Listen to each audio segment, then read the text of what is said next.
Les pays du Sud, qualifiés il y a encore très peu de temps de pays du tiers-monde, ont-ils leur mot à dire dans les relations internationales contemporaines?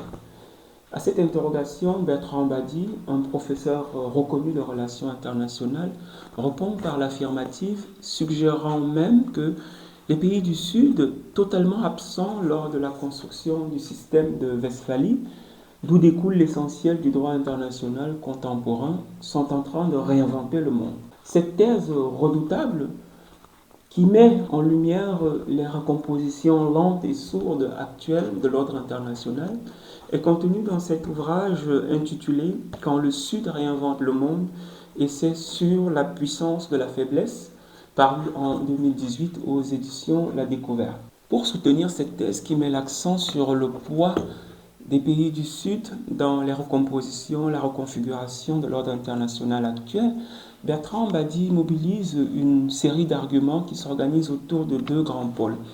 Le premier pôle qui est de l'ordre du diagnostic et le deuxième pôle qui est de l'ordre de la solution. Dans le premier pôle, Bertrand Badi s'attache à démontrer la nature chaotique du système international actuel, mis en tension entre la volonté des puissances occidentales de préserver à tous les prix un ordre international qui assure leur puissance et d'un autre côté l'audace des pays du Sud et de leur peuple de transformer à tous les prix également un système international dans lequel ils sont à la marche. Dans le livre, la genèse et l'évolution de la nature du système chaotique actuel est perceptible à partir de trois moments clés. Le premier correspond à la naissance du système de Westphalie qui a posé les fondations du système international européen d'où découle l'essentiel du droit international contemporain. Ce système a consacré l'idée de puissance, a consacré l'idée de la souveraineté interne et externe. Il a aussi été un des catalyseurs de l'hégémonie de la puissance occidentale sur le reste du monde. Ce système va être consolidé et renforcé avec la colonisation qui va agir comme un multiplicateur de puissance. L'idée était globalement assez simple.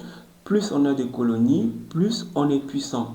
Mais le problème, c'est que cette colonisation va se faire au détriment des autres peuples, de leur histoire et de leur mémoire. Irrigué par la violence, par les humiliations, il va créer beaucoup de frustration et surtout participer à la naissance d'une mémoire de l'opprimé désireux de s'affranchir. Le deuxième moment clé qui explique la nature chaotique du système international actuel est celui de la décolonisation. Pour Bertrand Badi, la décolonisation aurait pu être un moment de rupture majeure du système international qui aurait conduit à un monde plus inclusif, à une véritable reconnaissance politique de tous les États et donc à une communauté internationale plus inclusive. Mais cette promesse n'a pas été tenue parce que la décolonisation a été un échec. Et cet échec s'explique pour plusieurs raisons, dont deux qui sont mentionnées dans le livre. La première, c'est la volonté des puissances occidentales de maintenir les peuples autrefois colonisés sous une domination.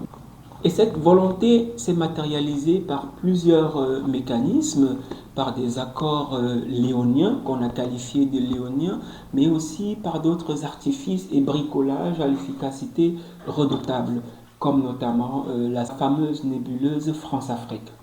Mais la responsabilité de l'échec de la décolonisation dans le livre n'incombe pas qu'aux Européens ou aux puissances occidentales. Elle est aussi du fait des pays du Sud, et notamment de leurs leaders, et des choix qu'ils ont notamment faits. Pour Bertrand Badi, certains leaders dans les pays du Sud ont été plus des libérateurs que des bâtisseurs d'État.